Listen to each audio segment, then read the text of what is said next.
He comes and goes on a rainbow. How about it for the Culture Blaster, Michael Snyder, everybody? Hey, hi, I'm here. I am the harbinger of the Memorial Day holiday weekend. I'm feeling very Harbinger's festive. a ding word. Yeah. Our Giants are doing pretty well. The kids are all right. I remember that old Giants advertisement back in the day. You gotta like these kids, and boy, it's true. Matos and Ramos and Luciano and Kyle Harrison. They brought an infusion of energy, and I hope it continues. And we see this weekend whether they can keep the wins coming against the New York Mets. Kim, I'm glad you brought up Bottle Rock. Every time I hear about Bottle Rock, though, I think it's some kind of music festival for babies, like with Barney and the Teletubbies headlining. It's Bottle Rock. Don't forget to use the formula, everybody, and keep your nipples ready. There should be a baby convention called Bottle Rock. You're right about that. It's crazy. As far as Nikki Haley, honestly, every time I see she goes full duplicitous on us, I think of that old song from 1966, Nikki Hokey, which was written by P.J. Proby and performed by like Bobby Gentry and Aretha. Nikki Hokey, how did they know that this was going to be a Hokey Nikki so many years down the road? That's a terrific reference that I have no idea what you're talking about. It's a great song. It's very much a Cajun, swampy. I love it. Nikki Hokey. That's why we love you. Do not love Nikki Haley. Anyway, full disclosure, last Sunday, I could have attended a screening of the Garfield movie. It's the latest commercial attempt to capitalize on the popularity of the fat, lazy, lasagna-loving comic strip cat Garfield, who, he provokes his idiot owner, John, and John's dim-witted dog, Odie. He's vexed by the kitten, Nermal, and I guess tolerated by John's unrequited love, some woman named Liz. I could have attended the screening. Vexed is a ding word. But I passed. You know how Garfield hates Mondays, Mark? Yeah. I hate Garfield. Anyway, I did not. So you did not go to the Garfield screening? The perfect Garfield movie in my mind would be like Odie gets rabies and bites John, who dies horribly, and then you know what? That's how dare you insult Garfield, that sweet cat. I know. You don't even see the movie, and you still. I think your insulting privileges should be removed when you haven't seen the film. Well, I'm just saying. I'm talking about the general, I see. Overall. You're aware of the franchise. I am all too aware of it. Let's move on to another movie rather than the Garfield movie, which I think I made the right choice not going. I just have that feeling. But anyway, let's get down to business with Furiosa. Which may sound like the title of a new telenovela, but is in fact the latest entry in the dystopian Mad Max sci-fi franchise from Australian filmmaker George Miller. This is actually a prequel that reveals the brutal backstory of Charlize Theron's character in the previous installment, 2015's Mad Max Fury Road. Virtually all of Miller's Mad Max films are violent, kind of mordantly satirical about society and where it might go in the face of calamity, visually stunning, action extravaganzas, and that's starting with the first one in like 1979, which starred... Mad Max, that was the Mel Gibson movie. It starred the then tolerable Mel Gibson as Mad Max, also known as the Road Warrior, a roving former police officer battling marauders in the post-apocalyptic Australian wasteland. So Mel went on to do 2 sequels, and then the character was on ice until Miller made the stirring Fury Road with Tom Hardy playing Max opposite Theron. So Furiosa, which is subtitled A Mad Max Saga, stars Anya Taylor-Joy as the younger version of Theron's character, who came from the Green Place, which is an idyllic hidden enclave, but was kidnapped as a child by the minions of an insane warlord named Dementus. Heavy-handed much? It's a bit on the nose, yes. He's played by Chris Hemsworth, gobbling up the scenery like crazy. Although Dementus seeks to plunder her home community, the young Furiosa, the kid Furiosa, is determined to not reveal its location, and when she gets older, her driving force is the desire to get revenge on Dementus and return to her home. So Furiosa is a very good companion piece to Fury Road, getting deep into the politics, barter system, and power struggles of the wastelands. So there are 3 distinct bases of operation: the Citadel, which is a fortress ruled by a crazed fascist dictator. Kind of reminds me of the Trump years here. They had their own little... Yeah. Mm-hmm. There's the Bullet Farm, which mines and forges armaments, and then Gastown with wells and a refinery that provides fuel for all the vehicles that cross the desert, because that's how people get around and attack one another, I guess. So these three centers of civilization, such as it is, honor an uneasy trade agreement, but Dementis, with his biker army, wants to take over all three locations and plots accordingly. So Taylor-Joy doesn't have much dialogue, but she kind of doesn't need much because her daring do and her embodiment of Furiosa's fury are quite enough to hold your attention. Hemsworth is a hoot. Tom Burke, playing a truck driver for the Citadel, is a stalwart kind of Mad Max stand-in. And the road race set pieces, the battles, and the capers, including aerial assaults, are amazingly orchestrated by Miller, who co-authored the Why Tell When You Can Show script with Nick Lathuris. Plus, the ragged style and the design details are just right for the setting. Look, as sci-fi movies in arid desert locations go, Furiosa has none of the textual depth and richness and kind of interstellar sweep of Denis Villeneuve's Dune. I mean, instead, it's more pure uncut viscera. It's kind of a heady, brain-rattling potion that Miller has delivered in every one of his Mad Max movies. If this is your cup of tea, by all means, check it out. I thought it was very well done, of kind. It's in theaters. And by the way, I do want to point out, at the advanced screening of Furiosa that I attended in Burbank, because I'm down in L.A. at the moment, many wastelanders came out of the barren desert vastness via cycle, dune buggy, and hang glider to see the show. It's sort of the... yeah. There's a cosplay to it. Yeah. Wow. Maybe they didn't come from the desert. Maybe they could have just driven in from Silver Lake and Highland Park. I mean, you know, I didn't ask because they looked a little fearsome. But in any case, there was a happy horde of fans in the aftermath of the movie. I thought it was good for these Mad Max movies. And again, a good companion piece for Fury Road. Some word about Mel from Alan Rossi says, when on location shooting The Bounty, crew members told me that he was picked up, Mel Gibson was, for DUI. And Mel said to the officer, "Hey, I'm Mad Max." I hope that's true. It's right. Fellow peace officer. All right, let's go to a movie I can unreservedly praise. I mean, I really like Furiosa. I thought it was well done for what it is. But this is a movie I can wholeheartedly recommend if it's... Viscera's a ding word. Yeah, your cup of tea. Richard Linklater is one of my favorite filmmakers, so there's an advantage to this film that other movies may not have because he made it. I've been on board with his work from early efforts like the high school comedy Dazed and Confused, the unfettered fun of School of Rock, which turned into a little mini industry with a Broadway show and all that, and more experimental stuff like there are those movies Before Sunrise, starring Ethan Hawke and Julie Delpy, and the sequels. And he did this Oscar-winning 2014 movie Boyhood that was shot over the course of more than a decade with the same actors, Ethan Hawke, Patricia Arquette, Eller Coltrane, and Lorelai Linklater, who is his daughter, by the way, portraying father, mother, son, and daughter throughout the movie in order to watch the family, in particular the son, grow and change as time went on. It's really right. An I remember you gave it a film. really good review. Even Linklater's lesser-known movies, like Everybody Wants Some, which is a personal favorite of mine, and I highly recommend that you seek out.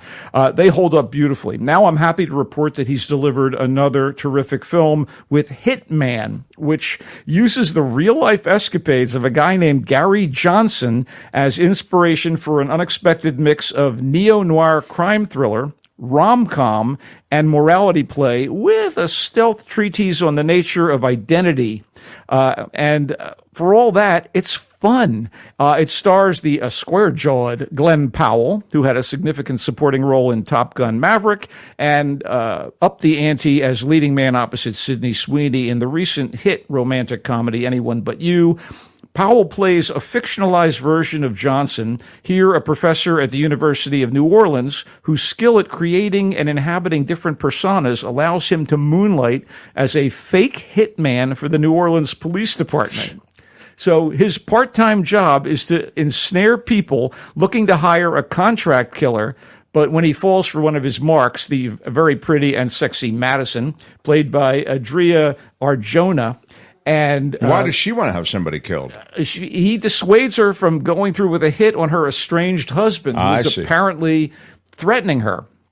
So she responds to this character that Gary is portraying, and they start an affair, which gets increasingly risky for both of them. Wow. So even though the complications get dark, Hitman has more than its share of comedic moments. Powell, who was one of Linklater's two screenwriting collaborators on the movie's very sharp script, is impressive as Johnson, kind of funny and charming. You know what? I'm sitting there watching, I'm thinking, this is like a latter-day American version of Cary Grant. He really has that kind of quality.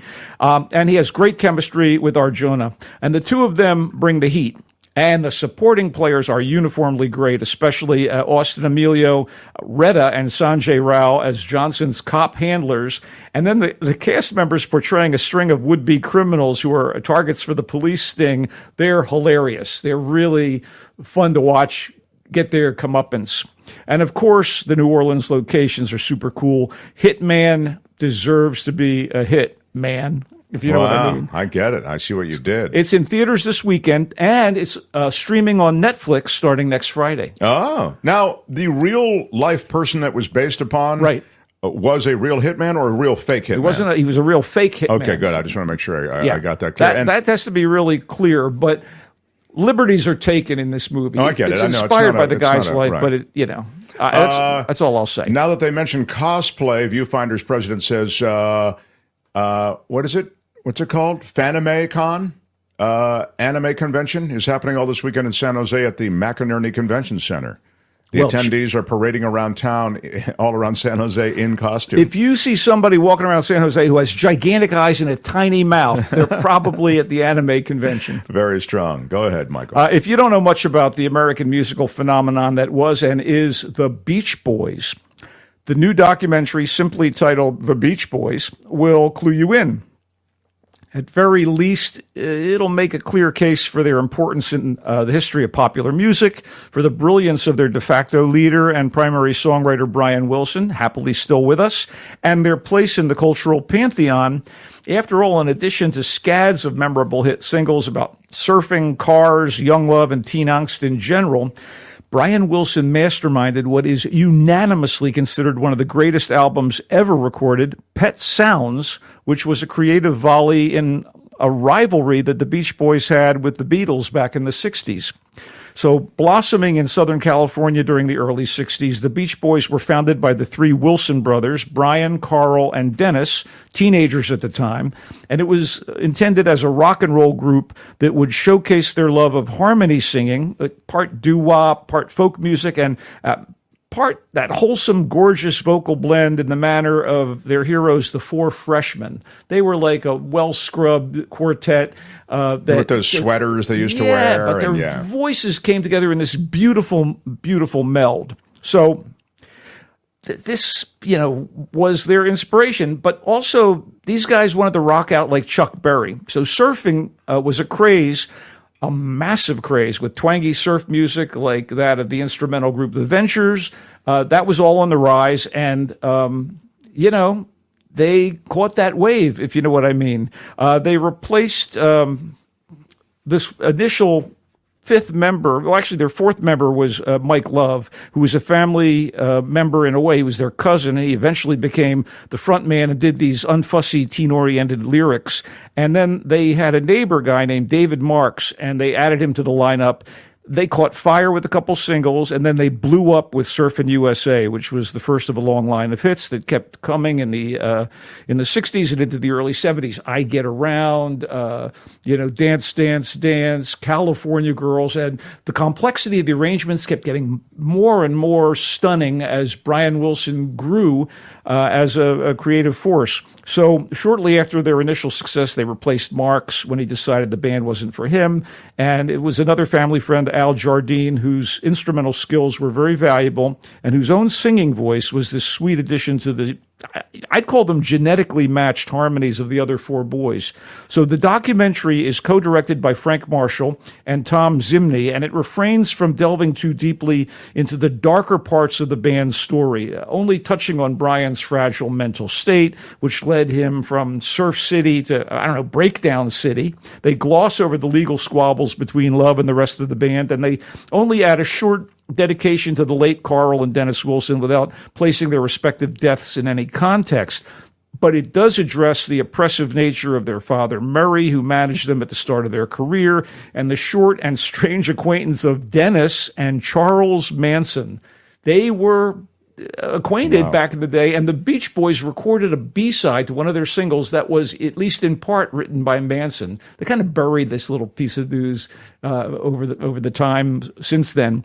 But more importantly, the Beach Boys pays the majority of its attention to the band's music, how it came together, how it changed, and Brian Wilson's growth as a composer and producer, presenting excerpts from interviews with the Wilsons, Love and Jardine, and testimonials from peers and colleagues, including members of the Wrecking Crew, the LA studio musicians who collaborated on some of the group's most crucial recordings, Lindsey Buckingham, Janelle Monáe, Don Was, and all of that is fascinating, and those harmonies continue to thrill. So when the five main Beach Boys are shown singing an a cappella version of Their Hearts Were Full of Spring, in archival footage early in the movie, the hair on the back of my neck stood on end. And similar moments pepper the Beach Boys, and to my ears, they're reason enough to watch it. It is available to be streamed on Disney+. It's not deep, but it's, on the music side, it gives you all that you ever want to know about it. And to be clear, it would say documentary. It is indeed a documentary. Okay. It is not a docudrama. Okay, so sure. You're getting the real guys talking. Bruce Johnson, who joined the band. Glenn Campbell was a Beach Boy for a while. I didn't know that. Yeah, Brian hated touring early in their successful run of hit records, and they found replacements for him. And then he would join them when they were in Southern California or for special events. Meanwhile, he buried himself in the studio and was doing all these remarkable pieces of music that still today make your heart swell. And it was pointed out that, sadly, he's, turned over his affairs to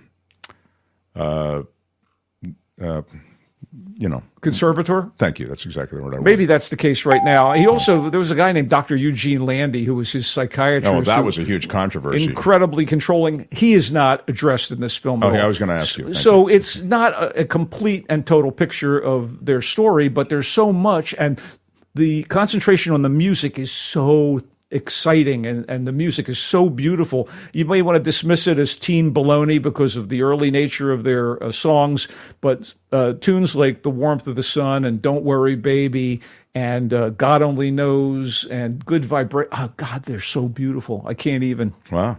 Quickly, let's wrap up. I did want to tell people about a foreign film. That's right. I got to address that funky foreign thing. Love it. You get back to those subtitles you love. Yeah, Farewell, Mr. Halfman. And again, those who do not remember history are doomed to repeat it. This movie, starring the amazing French superstar Daniel Auteuil, is all about a Jewish jeweler and his family confronted with the occupation of Paris in 1941. And our hero, so to speak, Mr. Halfman, sends his wife and children away to a protected zone at the time, and he's going to join them. His assistant, who is not Jewish, who is working for him, is bequeathed the store in a deal which would allow Halfman to buy the store back after the war. So what ends up happening is he can't get out of occupied Paris. So he has to actually hide out in the basement of his jewelry store and dwelling with this former assistant as the front man, who begins sucking up to the Nazi generals and selling them jewelry that basically Halfman makes because he doesn't have the creative skills of Halfman. And the assistant, if you will, who is now in charge, Francois, has a wife who is kind of torn. They want a child, and the guy Francois can't give her the child. This ends up creating another dynamic with our three principals who are stuck in this circumstance. Wow. I thought it was really brilliant. Again, we don't want to ever forget about the horrors of World War II, and particularly how they impacted the Jewish community, under fire now on some level. And I'm reminded by that story of someone who you introduced me to. You took me to the Henri Doman the photo exhibit. The photo exhibit where we met Henri. I think he calls himself Henry. I call him Henri. Yeah, but, well, if he's in France, he was he would be Henri. But anyway, he faced that same situation where his father and the family was facing Nazi occupation in Paris, and his father was told, "Get out of here because the Nazis are going to, imprison you and you'll never be seen again." But he didn't feel he served in the French army, and he said, "Oh, they won't imprison me. I serve my country admirably." Anyway, point is they did incarcerate him several days later, and Henri never saw his dad again. Jeez. So there are a bunch of stories like that out of Nazi occupied Europe, and this is interesting. Mr. Hoffman, it's Farewell, Mr. Hoffman. Yeah, it's based on Philippe Daguerre's Molière award-winning play, and in addition to Daniel Auteuil being amazing as Joseph Hoffman, I have to say Gilles Lelouch, another very renowned French actor, is amazing as Francois Mercier, his assistant turned boss, essentially, and an amazing performance by Sarah Giraudot as Mercier's wife, Blanche. It's really well done. It's in theaters, and I highly recommend Farewell, Mr. Hoffman. Wow. Michael, you've really hit the ball today. You brought us some very big movies, and you brought us, in the case of Farewell, Mr. Hoffman, a foreign film where we'll likely be drawn in by a plot that sounds like it's multifaceted. Beautiful performances, too. Yeah. So Farewell, Mr. Hoffman, again, the Jewish jeweler in 1941 Paris, confronting a growing Nazi occupation. And that is in theaters at the moment. It is with subtitles in French. The Beach Boys on Disney Plus. That is the documentary that documents so much of the Beach Boys' music. Michael says it's really a great trip through their music. It's not a complete, total story of every aspect of the world of the Beach Boys, but there's a lot there to really love if you like the Beach Boys. Hitman is the Richard Linklater offering, and it stars Glenn Powell playing a fictionalized version of an actual fake hitman who worked with the authorities, and he falls in love with Adrienne Arjona. Is that how she? Adria. Is that how she says it? Adria Arjona? How does that? What's the name? Anyway, he falls in love with the client. A beautiful young actress. Yeah, someone who's trying to arrange a hit on her husband. He talks her out of that, and then the weirdness ensues. Yeah, Adria Arjona is a find. Adria Arjona. Their chemistry is, part of the fun. So that's in theaters now. Again, it's called Hitman. And finally, firstly, he started with Furiosa, a Mad Max saga. It's the prequel to the Charlize Theron Mad Max offering. Yeah, with Tom Hardy, who's still contracted to do another Mad Max movie with Miller, by the way. And Mad Max has become sort of a little industry, maybe not so little, but it's got the Citadel and the Bullet Farm and Gastown and big effects and huge shots and drone footage. And Michael said, it's big, it's bad, meaning nasty. It's got all that Mad Max stuff, and you may like it. And we got some comments in the chat. People did like it. I will check. Yeah. You served up a lot of ding words, sir. We kind of keep track of them now. Mordantly was one. Viscera was another. Tom has them all. De facto was another. Comeuppance, treatise, bequeath. Dude, these are words I use in common conversation. I know, because you're an erudite, but I'm just going to give you the multiple dings. Oh, thank you.